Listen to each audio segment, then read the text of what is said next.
Mi nuera estaba desparramada en el sofá de mi sala como si fuera la dueña de la casa, comiendo botanas y viendo la televisión mientras yo terminaba de preparar la cena de Nochebuena en la cocina. Había pasado todo el día cocinando tamales, pozole, el pavo, los romeritos, todo lo que a mi familia le gustaba. Mis manos temblaban de cansancio mientras decoraba el último plato cuando escuché la puerta abrirse. Era mi hermano Ricardo, que llegaba con las manos llenas de regalos envueltos en papel dorado y rojo. Sus ojos recorrieron la sala buscándome y su rostro se llenó de confusión al no encontrarme de inmediato. Entonces lo escuché gritar desde la entrada con voz alarmada: «¿Dónde está tu mamá?». Mi hijo Sebastián salió del cuarto con una sonrisa burlona en el rostro y respondió con un tono tan frío que me heló la sangre. La mandé a la calle. No servía para nada aquí. Necesitábamos el espacio. El silencio que siguió fue ensordecedor. Mi hermano dejó caer los regalos al piso y caminó lentamente hacia Sebastián. Yo salí de la cocina en ese momento con el delantal todavía puesto, las lágrimas rodando por mis mejillas. Mi nuera ni siquiera se movió del sofá. Simplemente me miró con desprecio y siguió comiendo como si nada. Pero lo que ninguno de ellos sabía era que mi hermano Ricardo no era un hombre cualquiera. Era un juez recién jubilado, un hombre que había pasado 40 años de su vida combatiendo las injusticias, conocido en todo el estado por no dejar pasar ni una sola falta a la ley o a la dignidad humana. Vi cómo sus ojos se oscurecieron de una forma que solo había visto una vez antes, cuando alguien había intentado estafarme años atrás. Sacó su teléfono celular del bolsillo y marcó un número. La llamada duró menos de 30 segundos. Solo dijo: «Ya llegué. Necesito que vengas ahora mismo a esta dirección», y después colgó. Mi hijo y mi nuera se miraron entre ellos con una sonrisa nerviosa, sin entender todavía la magnitud de lo que acababa de desencadenar. Sebastián incluso se atrevió a decirle a mi hermano: «Tío, no te metas en esto, son asuntos de mi casa». Ricardo no respondió, simplemente se quedó parado en medio de la sala, mirándolos fijamente con esa mirada de juez que había hecho temblar a los peores criminales. 10 minutos después sonó el timbre. Lo que pasó a continuación convirtió su Navidad en la peor pesadilla que jamás hubieran imaginado. Sigue mi historia hasta el final y comenta la ciudad desde donde me estás viendo para saber qué tan lejos ha llegado mi relato.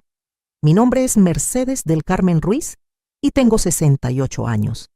Nací en un pueblito de Guanajuato donde aprendí desde niña que una mujer debe sacrificarse por su familia, que el amor de madre no conoce límites y que los hijos son la bendición más grande que Dios nos puede dar. Durante 45 años creí eso con cada fibra de mi ser. Me casé joven, a los 19 años, con Alberto, un hombre trabajador que manejaba camiones de carga por todo el país. Quedé embarazada de Sebastián a los pocos meses de casada y desde ese momento mi vida entera giró alrededor de ese niño. Alberto pasaba semanas fuera de casa por su trabajo, así que fui yo quien crió a Sebastián prácticamente sola. Me levantaba a las 5 de la mañana para prepararle el desayuno antes de la escuela. Planchaba su uniforme cada noche para que siempre se viera impecable. Lo ayudaba con sus tareas hasta altas horas de la madrugada. Cuando Alberto tuvo el accidente en la carretera a Monterrey y quedó con una pierna destrozada, fue mi turno de sostener la casa. Empecé a vender tamales por las mañanas y a limpiar casas por las tardes. Mis manos se llenaron de callos, mi espalda comenzó a dolerme todo el tiempo, pero nunca me quejé porque mi hijo necesitaba continuar sus estudios. Sebastián era inteligente, sacaba buenas calificaciones y yo soñaba con verlo convertido en un profesionista, alguien que tuviera una vida mejor que la nuestra.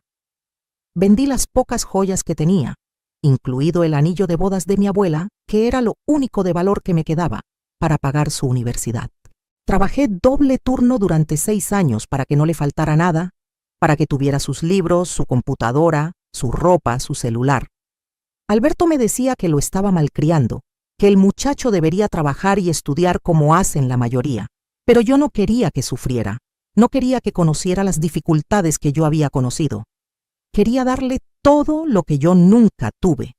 Los fines de semana que venía a casa de la universidad, yo le preparaba todos sus platillos favoritos. Cocinaba desde el viernes en la noche para tener todo listo, su mole preferido, sus enchiladas verdes, el arroz con leche que le encantaba. Lavaba toda su ropa, se la planchaba, la doblaba con cuidado. Él solo llegaba a comer y a dormir. Casi no conversábamos. Siempre estaba ocupado con su teléfono o saliendo con sus amigos. Cuando conoció a Daniela en su último año de universidad, sentí que algo cambiaba. Ella venía de una familia con dinero. Su padre tenía varios negocios en la ciudad.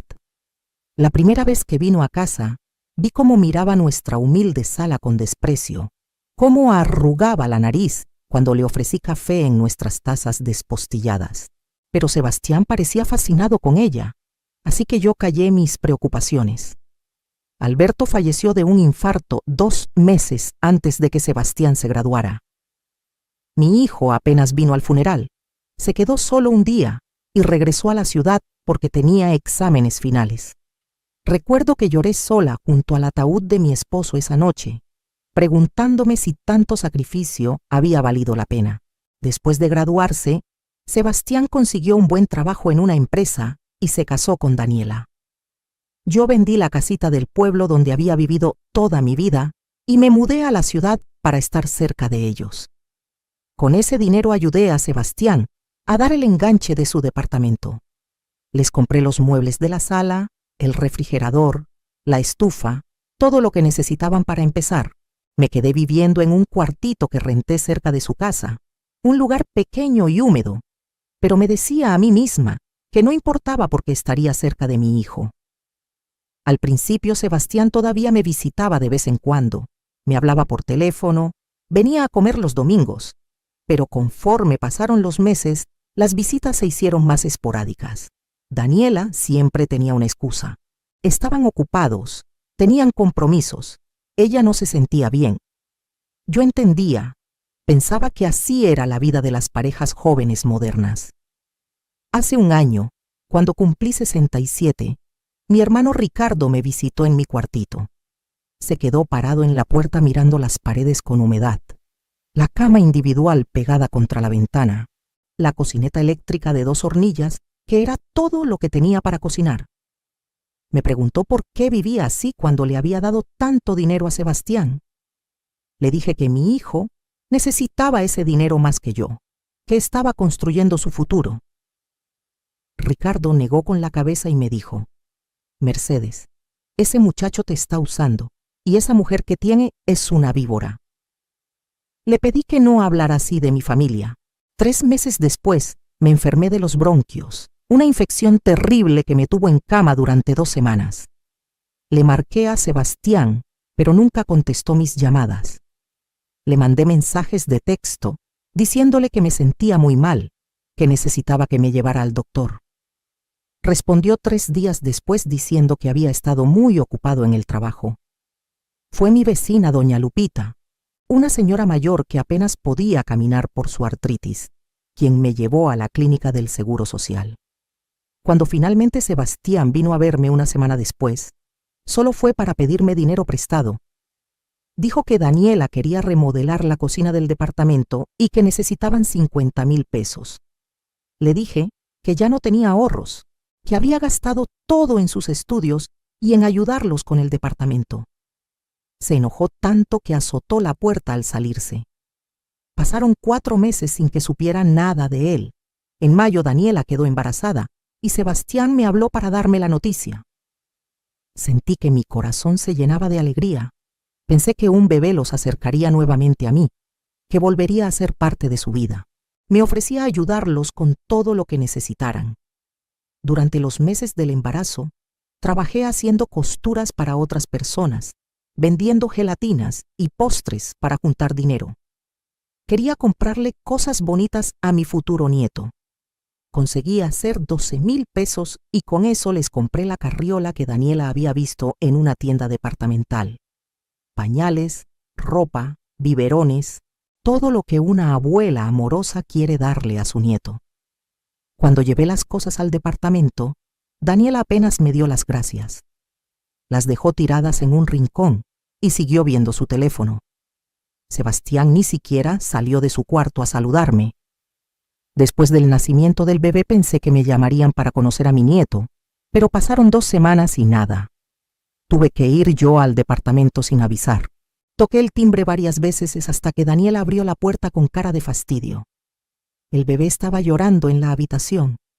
Le pregunté si podía ayudarla, si necesitaba que cuidara al niño para que ella descansara. Me dijo que no, que ya tenían todo bajo control, y cerró la puerta en mi cara. Volví a mi cuartito y lloré toda la noche. En septiembre, el dueño del edificio donde rentaba me avisó que iba a vender la propiedad y que tenía que desocupar en 2 meses. Entré en pánico, porque con mi edad y mis pocos ingresos sería muy difícil encontrar otro lugar. Le marqué a Sebastián llorando, explicándole mi situación. Hubo un largo silencio del otro lado de la línea y luego dijo: «Aguántame, voy a hablar con Daniela».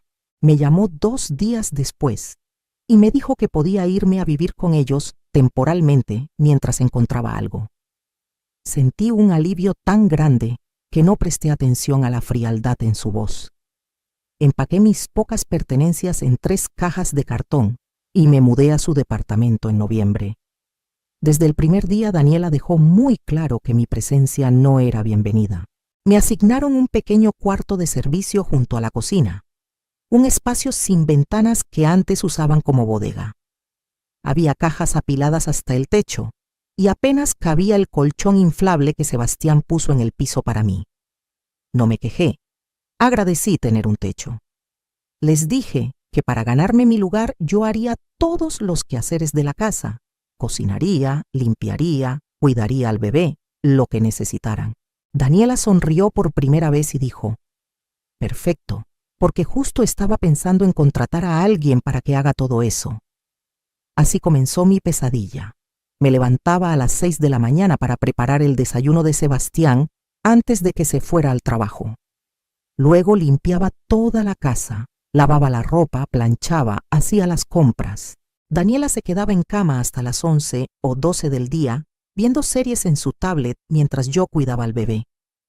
Cuando la criatura lloraba en la noche, Daniela golpeaba la pared y gritaba: «Mercedes, cállalo». Yo me levantaba a mecerlo, a cambiarle el pañal, a darle su biberón. Algunas noches no dormía más de 3 horas seguidas. Una tarde de principios de diciembre, mientras limpiaba la sala, escuché a Daniela hablando por teléfono con su madre. Decía: «No te imaginas qué conveniente es tener a la suegra aquí. Es como tener una sirvienta gratis, hace todo y ni siquiera tenemos que pagarle». Se rió con esa risa cruel que ya conocía bien. Sentí que algo se rompía dentro de mí. Esa noche, acostada en mi colchón inflable en ese cuarto oscuro y sin ventanas, tomé una decisión. Saqué de debajo del colchón una caja de metal oxidada que había traído conmigo cuando me mudé. Adentro había documentos que nadie más conocía, papeles que guardaba desde hacía años. Verán, hay cosas de mi vida que nunca le conté a Sebastián, cosas que consideré innecesarias porque creí que jamás las necesitaría. Mi padre, que murió cuando yo tenía 25 años, había sido dueño de varios terrenos en lo que entonces eran las afueras de León, Guanajuato. Terrenos que en ese tiempo no valían mucho porque no había nada construido alrededor. Cuando falleció, mis hermanos y yo heredamos esas propiedades. Mis 2 hermanas vendieron sus partes de inmediato, necesitaban el dinero para sus familias. Ricardo, que siempre fue más visionario, guardó las suyas. Yo también guardé las mías, 5 terrenos que registré a mi nombre y olvidé durante décadas porque estaba ocupada criando a Sebastián y cuidando a Alberto. Durante todos estos años en que viví con lo mínimo, en que vendí tamales y limpié casas, jamás toqué esas propiedades porque en mi mente eran la herencia de Sebastián, algo que le dejaría cuando yo muriera. Pero hace 6 meses, Ricardo me llamó muy emocionado. me dijo que la zona donde estaban nuestros terrenos se había desarrollado increíblemente, que ahora había centros comerciales, fraccionamientos residenciales, que una empresa importante quería comprar terrenos en esa área para construir. Me dijo que sus terrenos ahora valían una fortuna y que seguramente los míos también. No le hice mucho caso en ese momento, pero guardé la información. Ahora, acostada en ese cuarto de servicio, saqué los documentos y los revisé con cuidado a la luz de mi celular. 5 escrituras a mi nombre, legales y registradas. A la mañana siguiente, mientras Daniela dormía y Sebastián se había ido al trabajo, llamé a Ricardo. Le dije que necesitaba que me ayudara a averiguar exactamente cuánto valían mis terrenos. Mi hermano se puso en contacto con un valuador de confianza. 2 semanas después, tuve la respuesta. Mis 5 terrenos juntos valían aproximadamente 8 millones de pesos. 8 millones de pesos que mi hijo desconocía por completo, que Daniela nunca hubiera imaginado que existían. Sentada en la cocina después de colgar esa llamada, con las manos todavía temblando, tomé otra decisión. No le diría nada a Sebastián sobre esto. Observaría, esperaría, y vería si todavía quedaba algo del hijo amoroso que yo había criado, o si ese hombre se había convertido en alguien que no merecía mi sacrificio. La respuesta llegó más rápido de lo que esperaba. 2 días después de recibir la noticia sobre el valor de mis terrenos, Daniela me ordenó que limpiara su closet completo porque quería reorganizar su ropa. Pasé 6 horas arrodillada sacando zapatos, doblando ropa, limpiando cada rincón. Cuando terminé, con la espalda destrozada y las rodillas hinchadas, ella entró al cuarto. Miró por 3 segundos y dijo: «No, así no me gusta. Hazlo todo de nuevo, pero ahora acomoda por colores». Quería gritarle, quería decirle todo lo que pensaba, pero me mordí la lengua y simplemente asentí. Mientras volvía a sacar toda la ropa, sonreí para mis adentros pensando en los documentos escondidos debajo de mi colchón. Esa misma noche Sebastián llegó del trabajo de mal humor. Ni siquiera me saludó. Daniela le dijo que la cena que yo había preparado, un pollo en mole que había tardado 3 horas en cocinar, se veía asquerosa. Sebastián probó un bocado y lo escupió en el plato diciendo que sabía horrible, que yo ya estaba muy vieja y que hasta para cocinar servía. Tiró su plato en el fregadero con tanta fuerza que se rompió. Les pedí disculpas con la cabeza agachada, recogí los pedazos de plato y me fui a mi cuarto. Pero en lugar de llorar como hubiera hecho antes, saqué mi celular y le mandé un mensaje a Ricardo: «Necesito tu ayuda para vender los terrenos, lo más pronto posible». Mi hermano me llamó de inmediato preguntando qué había pasado, si estaba bien. Le dije que estaba perfecta, que nunca había estado mejor, pero que necesitaba su discreción absoluta.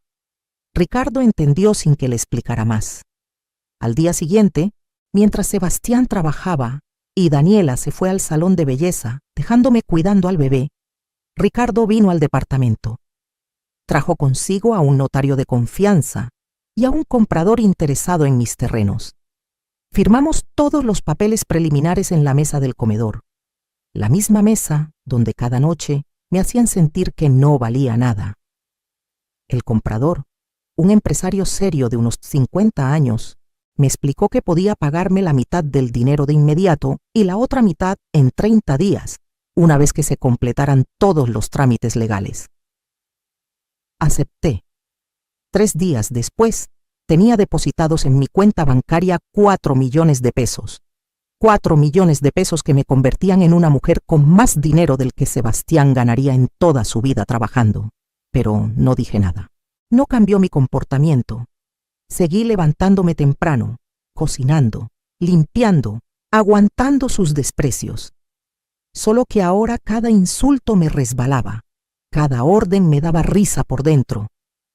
Cuando Daniela me gritaba por no doblar las toallas exactamente como a ella le gustaba, yo asentía sumisa mientras pensaba en el departamento frente al mar en Puerto Vallarta que había visto en internet y que podía comprar al contado si quisiera. Cuando Sebastián se quejaba de que era una carga en su casa, yo bajaba la mirada mientras recordaba el saldo de mi cuenta bancaria. Ricardo venía a visitarme seguido con la excusa de ver a su sobrino. Daniela lo toleraba porque mi hermano siempre traía regalos caros para el bebé. Lo que ella no sabía era que en esas visitas Ricardo y yo planeábamos cada detalle de lo que vendría. Le conté todo, cada humillación, cada maltrato, cada palabra cruel. Mi hermano estaba furioso, pero le pedí que no interviniera todavía, que esperara el momento perfecto. Ese momento llegaría en Navidad. Le pedí a Ricardo que organizara una cena de Nochebuena en casa de Sebastián, que él traería el pavo, los regalos, y que haría como si fuera una reunión familiar normal.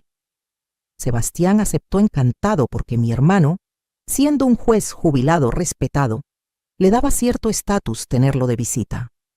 Daniela estuvo de acuerdo porque significaba regalos caros y la oportunidad de presumir su departamento. Lo que ninguno de los dos sabía era que Ricardo también invitaría a otras personas esa noche, personas cuya presencia cambiaría todo. Los últimos días antes de Navidad fueron especialmente crueles. Daniela me hizo limpiar toda la casa 3 veces porque quería que estuviera impecable para la visita de Ricardo. Me tuvo de pie hasta las 2 de la mañana puliendo cada centímetro de la cocina. El día 23, Sebastián me dijo que en realidad yo no debería estar presente en la cena de Navidad, porque era un evento familiar y yo era solo la ayuda. Daniela se rió y añadió: además, Mercedes, con esa ropa vieja que usas, nos vas a dar vergüenza frente a tu hermano. Le pregunté a Sebastián si hablaba en serio, si de verdad me estaba diciendo que no podía estar en la cena de Navidad con mi propia familia. Me miró con esos ojos fríos que ya no reconocía y dijo: ya escuchaste, no queremos que estés aquí mañana en la noche. Vete a dar una vuelta por ahí, regresa tarde cuando ya todos se hayan ido. Esa noche llamé a Ricardo y le conté lo que habían dicho. Escuché cómo respiraba profundamente tratando de controlar su ira. Entonces me dijo: Mercedes, mañana vas a hacer exactamente lo que te voy a decir. La tarde del 24 de diciembre me levanté temprano como siempre y preparé toda la comida para la cena.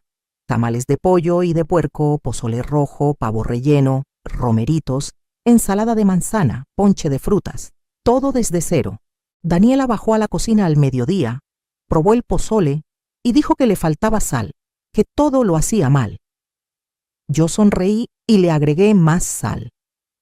A las 5 de la tarde, cuando ya todo estaba listo y la mesa puesta con el mantel navideño que yo misma había bordado años atrás, Sebastián entró a la cocina y me dijo: ya vete, Ricardo va a llegar en 1 hora y no queremos que estés aquí.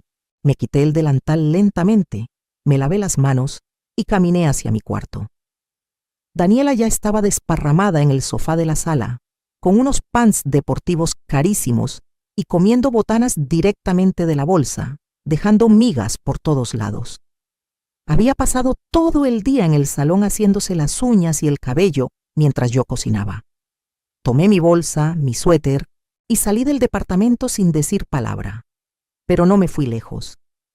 Bajé al estacionamiento y me subí al coche de Ricardo, que ya estaba esperándome ahí según lo planeado. Nos estacionamos en la calle de enfrente, con vista a la entrada del edificio. A las 6 en punto vimos llegar a Ricardo con las manos llenas de bolsas de regalos envueltos en papel dorado y rojo. Subió al departamento. Desde el coche no podíamos escuchar lo que pasaba adentro, pero Ricardo me había prometido que grabaría todo en su teléfono. 10 minutos después, vi llegar el coche que estábamos esperando. Se estacionó justo frente al edificio.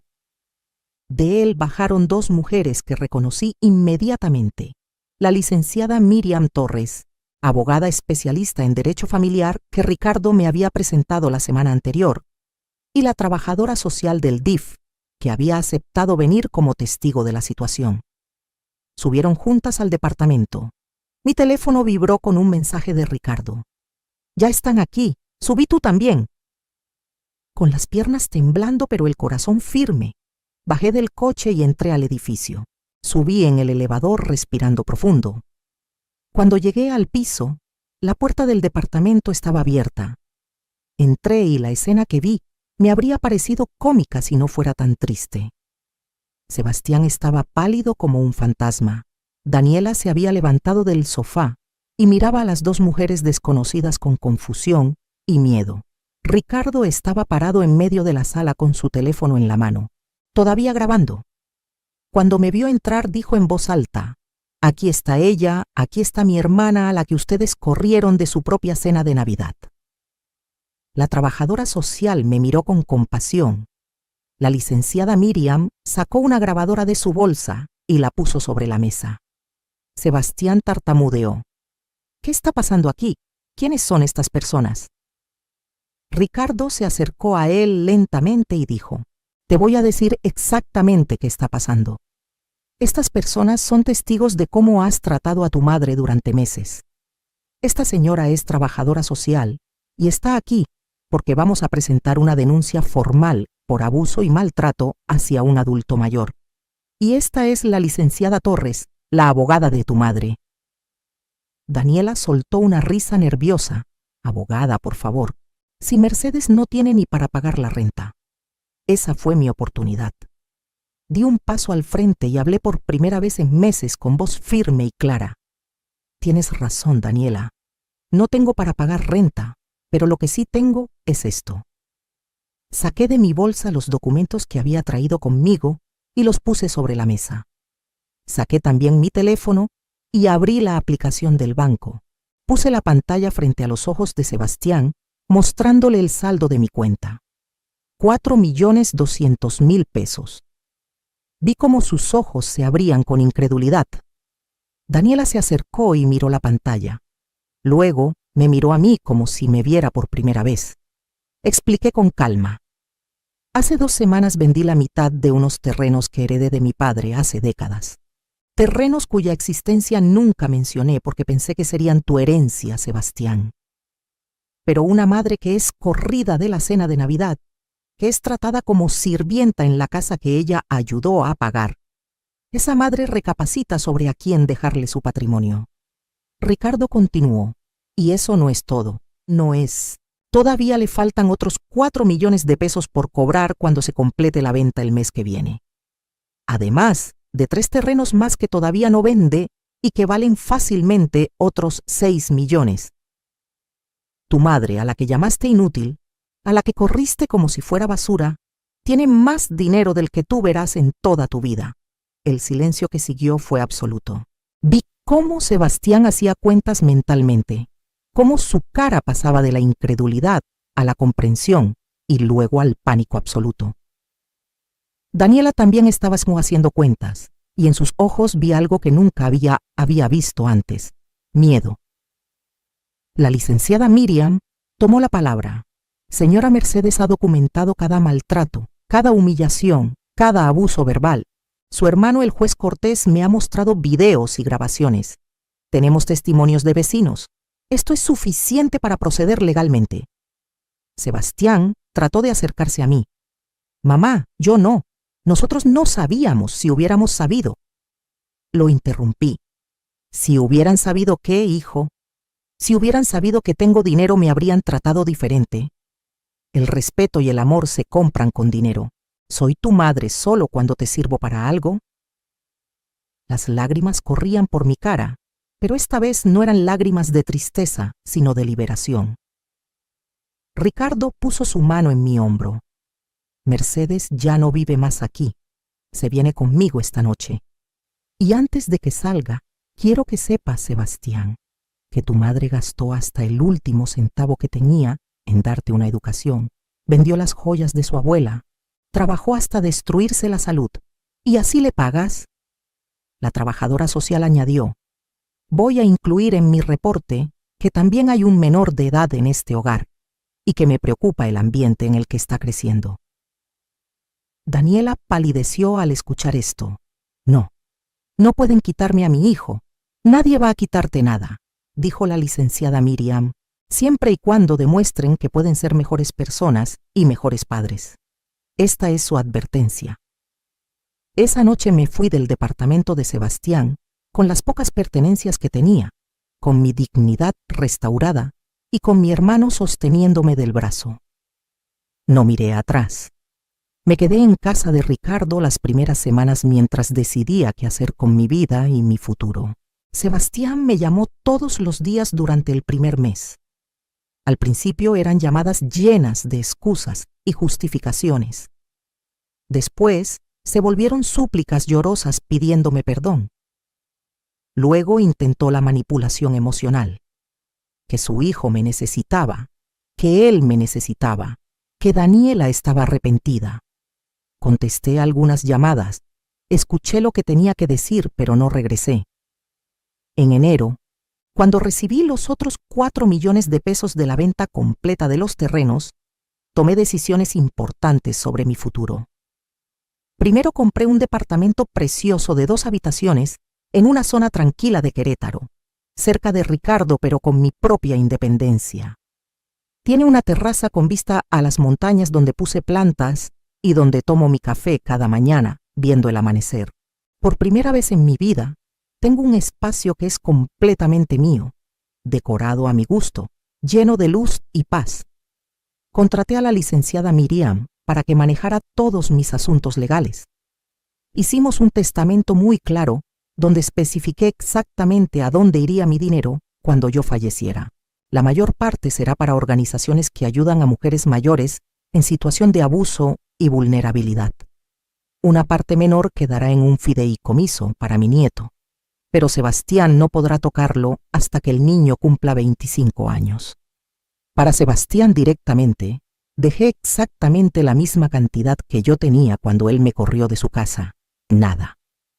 En marzo, Ricardo me convenció de que tomara unas vacaciones de verdad, algo que nunca había hecho en mi vida. Me fui sola a Puerto Vallarta por 2 semanas.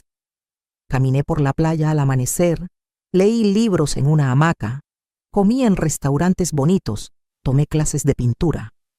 Una tarde, sentada frente al mar con los pies en la arena, me di cuenta de que no había pensado en Sebastián en días enteros.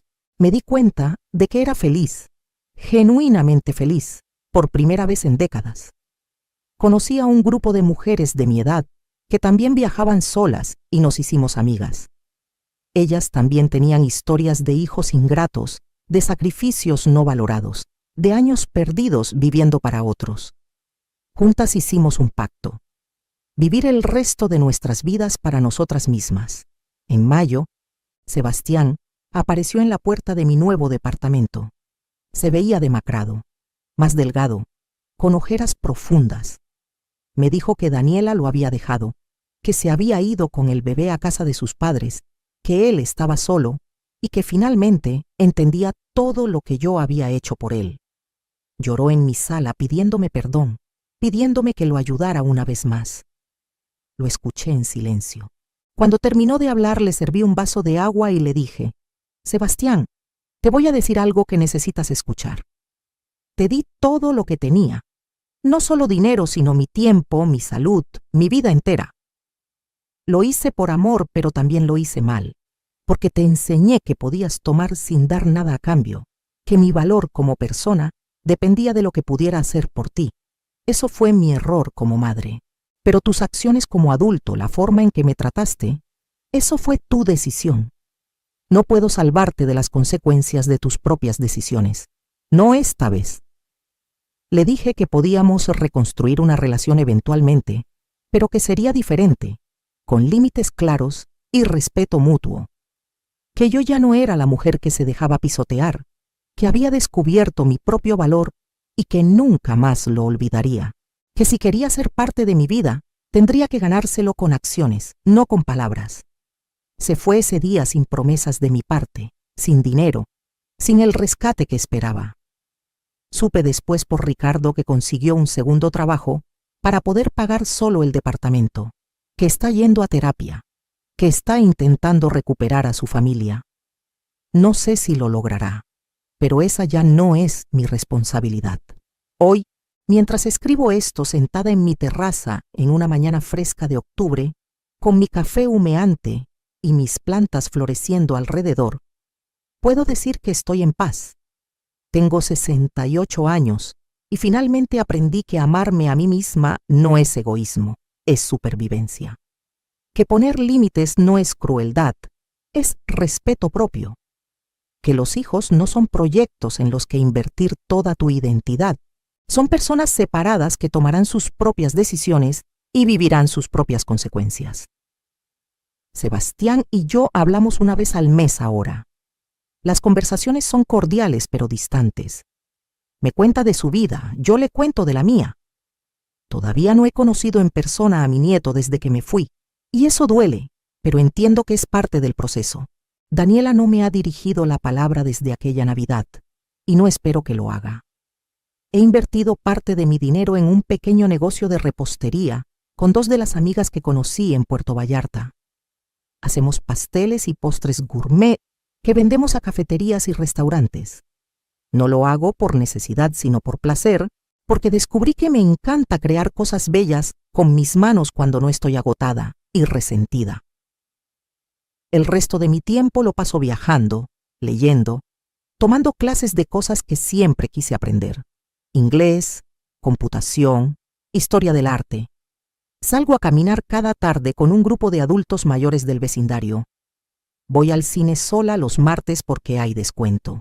Cocino solo cuando quiero y solo lo que me gusta a mí. Vivo, finalmente, para mí misma. Ricardo dice que estoy irreconocible, que parezco 10 años más joven, que mis ojos brillan de una forma que no veía desde que éramos niños. Tiene razón. Es increíble lo que sucede cuando dejas de cargar el peso de las expectativas de otros, cuando dejas de medirte por cuánto puedes sacrificar. La trabajadora social cerró el caso después de verificar que yo estaba bien y que el bebé no estaba en peligro. La licenciada Miriam se volvió mi amiga además de mi abogada. Me invita a cenar con su familia, me incluye en reuniones con otras mujeres que han pasado por situaciones similares. He descubierto una comunidad entera de mujeres de mi edad que también están reescribiendo sus vidas después de años de dar sin recibir. A veces, en las noches tranquilas, pienso en aquella Nochebuena cuando estaba arrodillada en mi cuartito oscuro sin ventanas, sintiéndome invisible e inútil. Pienso en cómo el descubrir mi propio valor, literalmente y figurativamente, cambió el curso de mi vida. No fue el dinero lo que me salvó, fue la revelación de que yo merecía más, de que mi vida tenía valor más allá de lo que pudiera hacer por otros. El dinero solo me dio la libertad de actuar según esa revelación. Les cuento esta historia no para que sientan lástima por mí, sino para que entiendan que nunca es tarde para defenderte, para poner límites, para decir basta. No importa si tienes 68 años o 90, si tienes dinero o no, mereces respeto, mereces dignidad, mereces vivir con paz. Y si tienes hijos a los que les has dado todo, recuerda esto: amarlos no significa desaparecer tú. Sacrificarte no significa destruirte.